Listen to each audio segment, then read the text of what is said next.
आज के इस वीडियो में हम लोग देखेंगे प्रश्नावली 12.3 का प्रश्न संख्या 1। आकृति में छायांकित भाग का क्षेत्रफल ज्ञात कीजिए। यदि पी क्यू बराबर 24 सेंटीमीटर, पी आर बराबर 7 सेंटीमीटर तथा ओ वृत्त का केंद्र है। तो चलिए ये चित्र दिया गया है, एक बार फिर चित्र को हम लोग देखते हैं। एक वृत्त दिया गया है, यह एक केंद्र है जो O है। इसी से वृत्त के केंद्र से ही एक त्रिभुज बनाया गया है जो समकोण त्रिभुज है पी क्यू आर। इसका मान दिया गया है 24 सेंटीमीटर, इसका मान दिया गया है 7 सेंटीमीटर, लेकिन क्यू आर का मान नहीं दिया गया है और हमें निकालना है इस छायांकित भाग का क्षेत्रफल। तो हम लोग अर्धवृत्त के क्षेत्रफल निकालेंगे और त्रिभुज पी क्यू आर का क्षेत्रफल को घटा देंगे तो यह छायांकित भाग का क्षेत्रफल बच जाएगा। तो सबसे पहले हम लोग देखते हैं, दिया है पी क्यू बराबर 24 सेंटीमीटर, पी आर बराबर 7 सेंटीमीटर, लेकिन अर्धवृत्त के क्षेत्रफल निकालने के लिए हमें त्रिज्या की ज़रूरत है जो दिया गया नहीं है। तो क्यू आर निकालेंगे, उसका आधा त्रिज्या निकलेगा। तो सबसे पहले हम लोग क्यू आर को निकालते हैं। तो क्यू आर बराबर हो जाएगा त्रिभुज पी क्यू आर में क्यू आर बराबर हो जाएगा √under P Q square plus P R square. Q R बराबर √अंडर पी क्यू का मान दिया गया है 24, तो हो जाएगा 24 का स्क्वायर प्लस 7 का स्क्वायर बराबर 24 का स्क्वायर हो जाएगा 576 और प्लस 7 का स्क्वायर हो जाएगा 49। क्यू आर बराबर, अब दोनों को जोड़ देंगे, 576 और 49 को जोड़ेंगे तो आ जाएगा 625 और 625 का वर्गमूल हो जाएगा 25 सेंटीमीटर। यानी क्यू आर बराबर निकल गया 25 सेंटीमीटर। इसलिए त्रिज्या आर बराबर हो जाएगा 25/2 सेंटीमीटर। अब हमें निकालना है छायांकित भाग का क्षेत्रफल। तो लिखेंगे छायांकित भाग का क्षेत्रफल, छायांकित भाग का क्षेत्रफल बराबर वृत्त का क्षेत्रफल।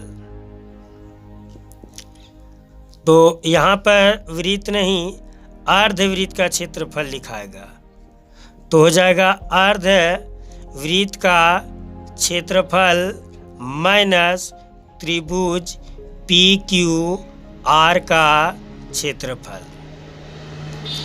तो अर्धवृत्त का क्षेत्रफल होता है 1/2 पाई आर स्क्वायर माइनस त्रिभुज पी क्यू आर का, यानी ये एक समकोण त्रिभुज है तो 1/2 गुने बी, तो बी का मान है पी आर, तो पी आर और गुने एच पी क्यू।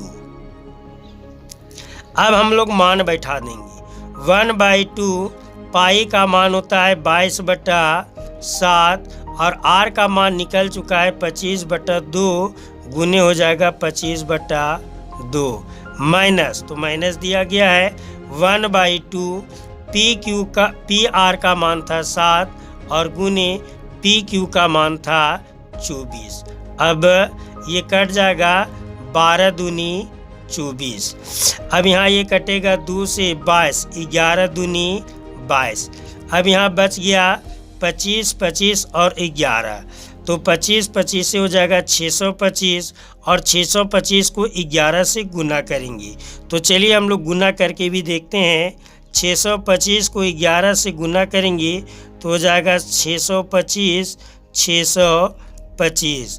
तो 5 5 और 2 7, 6 2 8 और 6, यानी हो जाएगा 68 75 बट्टा 7 दूनी 14 और 14 दूनी हो जाएगा 28 माइनस 12 सते 84 और बट्टा हो जाएगा 1। अब यहाँ 28 और 1 का एलसीएम लेंगे तो हो जाएगा 28। 28 को एक बार पढ़े तो 28 हो गया। अब यहाँ पर हो जाएगा 68 75 माइनस 84 को 28 से हमें गुना करना होगा तो हो जाएगा 84 और 28। चलिए गुना करके भी देख लेते हैं। 8 चौक 32 की 2 हाथ में 3, 8 8 64 और 3 हो जाएगा 67। 4 दूनी 8, 8 दूनी 16, तब हो जाएगा 2, 8 7 15 के 5, हाथ में 1, 6 6 12 और 1 13 और 1 1 हो जाएगा 2, यानी ये आ गया 23 52। अब हम लोग घटा के लिखेंगे तो 5 में से 2 जाएगा तो बचेगा 3, 7 में 5 जाएगा तो बचेगा 2 और 8 में 3 जाएगा तो बचेगा 5 और 6 में 2 जाएगा तो 4, यानी ये बच गया 45 23 बट्टा 28 सेंटीमीटर स्क्वायर, यानी छायांकित भाग का क्षेत्रफल हो गया 45 23 बट्टा 28 सेंटीमीटर स्क्वायर। देखिए बहुत ही आसान है। यह अर्धवृत्त के क्षेत्रफल में त्रिभुज PQR के क्षेत्रफल को माइनस कर दिया गया, यानी घटा दिया गया है और इसका आंसर आ गया 45 23 बट्टा 28 सेंटीमीटर स्क्वायर। प्रश्न संख्या 2, आकृति में छायांकित भाग का क्षेत्रफल ज्ञात कीजिए। यदि केंद्र O वाले 2 सकेंद्री वृत्तों की त्रिज्याएं क्रमशः 7 सेंटीमीटर और 14 सेंटीमीटर है, एंगल AOC बराबर 40 डिग्री है। तो दिया गया है 2 त्रिज्याएं, तो त्रिज्या R बराबर हो जाएगा 7 सेंटीमीटर और त्रिज्या R बराबर हो जाएगा 14 सेंटीमीटर। 2 त्रिज्या दिया गया है, इसलिए एक छोटा त्रिज्या R और एक बड़ा त्रिज्या R। एंगल AOC बराबर दिया गया है 40 डिग्री। अब हम लोग चित्र के अनुसार चलते हैं। चित्र में साफ पता चल रहा है कि 2 त्रिज्या दिया गया है। OA बराबर दिया गया है 14 सेंटीमीटर और OB बराबर दिया गया है 7 सेंटीमीटर। यहाँ 2 त्रिज्य खंड का निर्माण करता है, एक है OAC और एक है OBD। अगर हम बड़ा त्रिज्य खंड का क्षेत्रफल, तो बड़ा त्रिज्य खंड का क्षेत्रफल में छोटा त्रिज्य खंड OBD का क्षेत्रफल निकाल देंगे तो यह छायांकित भाग का क्षेत्रफल आसानी से निकल जाएगा। तो हम लिखेंगे छायांकित भाग का क्षेत्रफल बराबर त्रिज्य खंड OAC का क्षेत्रफल माइनस त्रिज्य खंड OBD का क्षेत्रफल। तो त्रिज्य खंड का क्षेत्रफल का सूत्र हम लोग को पता है, पाई R स्क्वायर थीटा बटा 360 माइनस ये त्रिज्य खंड के लिए तो OAC बड़ा त्रिज्य खंड है तो यहाँ पर बड़ा R हो जाएगा और यहाँ हो जाएगा पाई R स्क्वायर थीटा बटा 360। अब यहाँ हम लोग कॉमन कुछ ले लेते हैं, तो पाई कॉमन ले आएगा, थीटा कॉमन ले आएगा और 360, कोष्टक में बच जाएगा R square minus R square. Pi का मान लेना है 22/7 गुने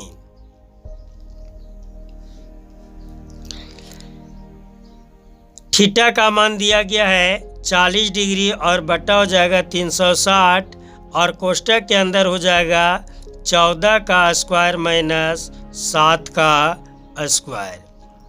अब यहाँ जो कटता है उसको काट देंगे 1 0 से 1 0, 9 चौक 36, 22/7 गुने 9। अब यहाँ हो जाएगा 14 का स्क्वायर 196 माइनस 7 का स्क्वायर हो जाएगा 49 बराबर हो जाएगा 22/7 गुने 9 गुने, अब इसको घटाएंगे 16 में 9 जाएगा तो हो जाएगा 7। अब यहाँ बचेगा 8, 8 में 4 गया तो हो जाएगा 4 और यहाँ बच जाएगा 1। अब हम लोग जानते हैं 21 सते 47, यानी 21 को 7 से ये कट जाएगा और 3 तिहाई 9 7 21। अब बच गया 22 गुने 7/3 बराबर हो जाएगा 22 सते 154/3 सेंटीमीटर स्क्वायर, यानी छायांकित भाग का क्षेत्रफल आ गया 154/3 सेंटीमीटर स्क्वायर।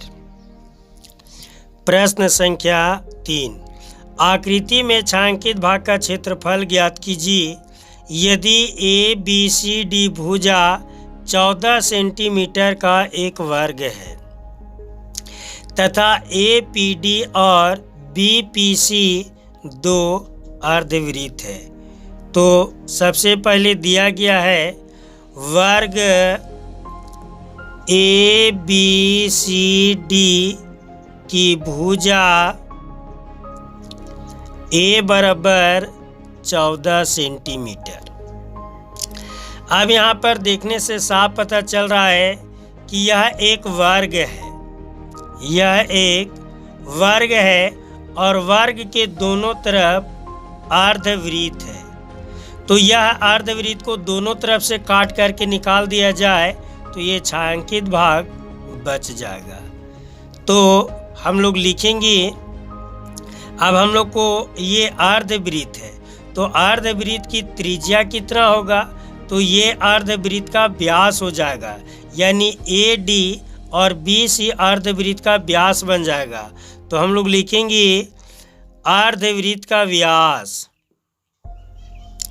अर्धवृत्त का व्यास बराबर 14 सेंटीमीटर, इसलिए त्रिज्या R बराबर 14/2, 7 दूनी 14, यानी R बराबर हो जाएगा 7 सेंटीमीटर।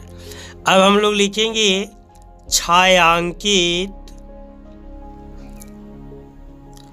भाग का क्षेत्रफल बराबर, तब हो जाएगा वर्ग ABCD का क्षेत्रफल माइनस 2 गुने अर्धवृत्त का क्षेत्रफल।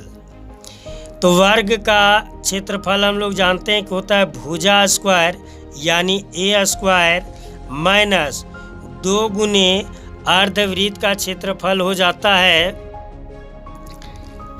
1/2 पाई R स्क्वायर।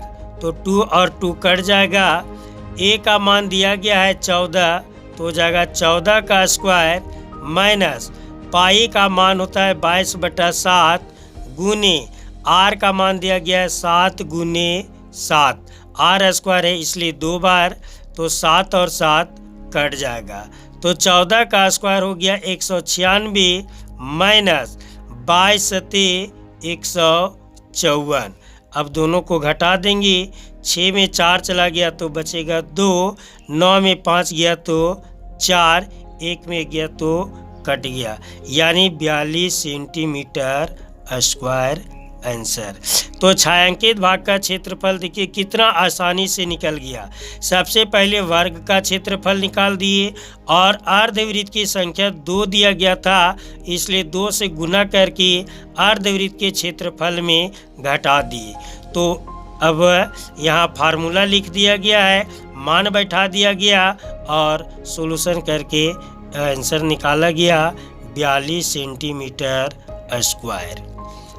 प्रश्न संख्या 4, आकृति में छायांकित भाग का क्षेत्रफल ज्ञात कीजिए जहां भुजा 12 सेंटीमीटर वाले एक समबाहु त्रिभुज OAB के शीर्ष O को केंद्र मानकर 6 सेंटीमीटर त्रिज्या वाला। तो दिया गया है समबाहु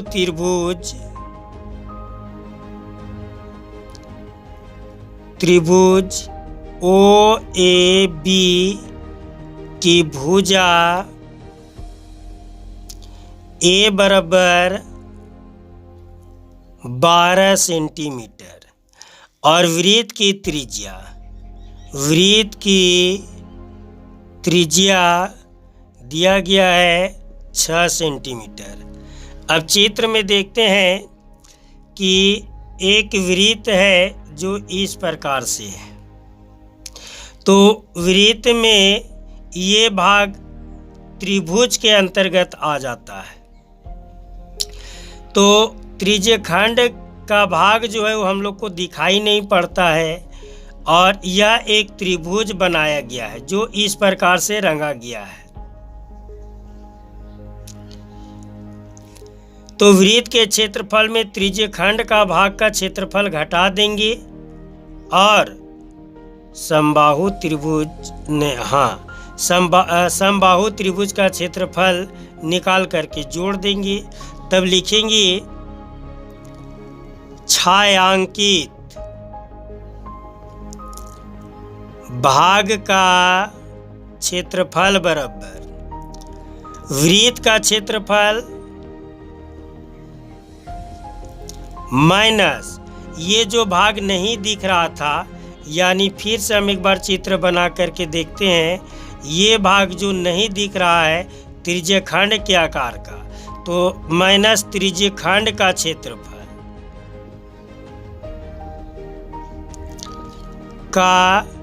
क्षेत्रफल और ये घटाने के बाद इसमें जोड़ना पड़ेगा समबाहु त्रिभुज OAB का क्षेत्रफल। अब यहाँ त्रिज्यखंड का क्षेत्रफल होता है पाई r स्क्वायर थीटा बटा 360। तो थीटा का मान तो हम लोग जानते हैं समबाहु त्रिभुज के प्रत्येक कोण 60 डिग्री का होता है, इसलिए थीटा बराबर हो जाएगा 60 डिग्री।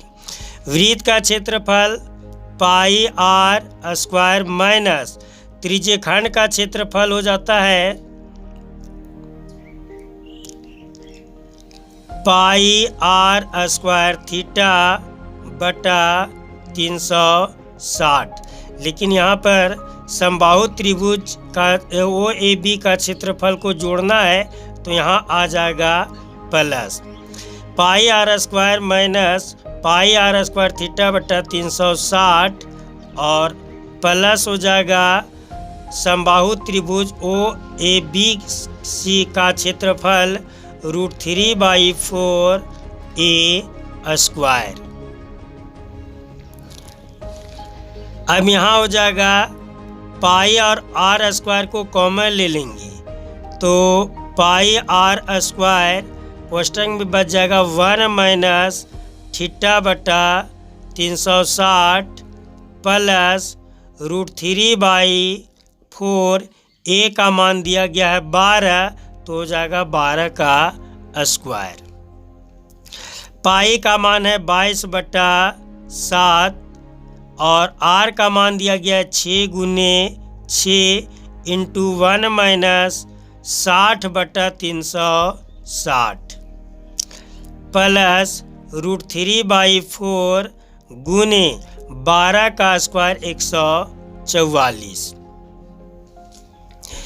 1 0 से 1 0, 6 छक 36, तब हो जाएगा 22/7 गुने 6 गुने 6 और 1 माइनस 1/6 प्लस 4 से ये कट जाएगा, 4 तिया 12 और 6 चक 24, यानी ये हो गया 36√3 बराबर 22/7 गुने 6 गुने 6 और ये हो जाएगा 6 एकम 6 यानी 6 माइनस 1/6 प्लस 36√3। 6 और 6 कट जाएगा तब बचेगा 22/7 गुने 6 गुने 5 प्लस 36√3 बराबर हो जाएगा 6 पचे 30 और 12 तिया हो जाएगा 36, यानी 22 को 6 से और 5 से गुना करेंगे तो 6 पचे 30 और 22 तिया 66, यानी हो जाएगा 660/7 प्लस 36√3 सेंटीमीटर स्क्वायर आंसर। प्रश्न संख्या 5, भुजा 4 सेंटीमीटर वाले एक वर्ग के प्रत्येक कोने से 1 सेंटीमीटर त्रिज्या वाले वृत्त का एक चतुर्थांश काटा गया है। भुजा 4 सेंटीमीटर वाले एक वर्ग की, तो वर्ग की भुजा, वर्ग ABCD की भुजा A बराबर 4 सेंटीमीटर के प्रत्येक कोने से 1 सेंटीमीटर त्रिज्या वाली, यानी त्रिज्या R बराबर 1 सेंटीमीटर का चतुर्थांश काटा गया तथा बीच में 2 सेंटीमीटर व्यास का एक वृत्त, तो वृत्त का व्यास D बराबर 2 सेंटीमीटर, इसलिए त्रिज्या R बराबर 2/2 यानी 1 सेंटीमीटर।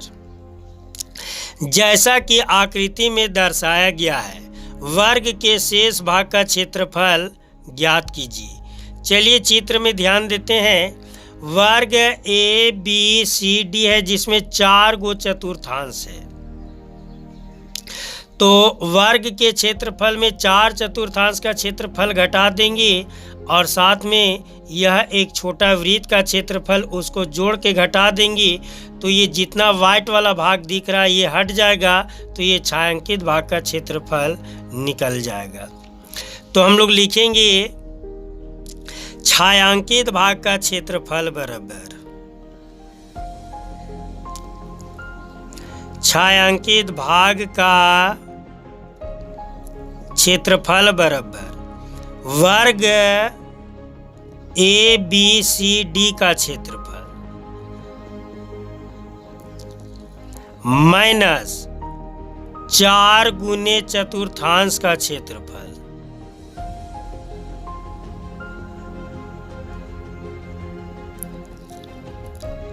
प्लस वृत्त का क्षेत्रफल।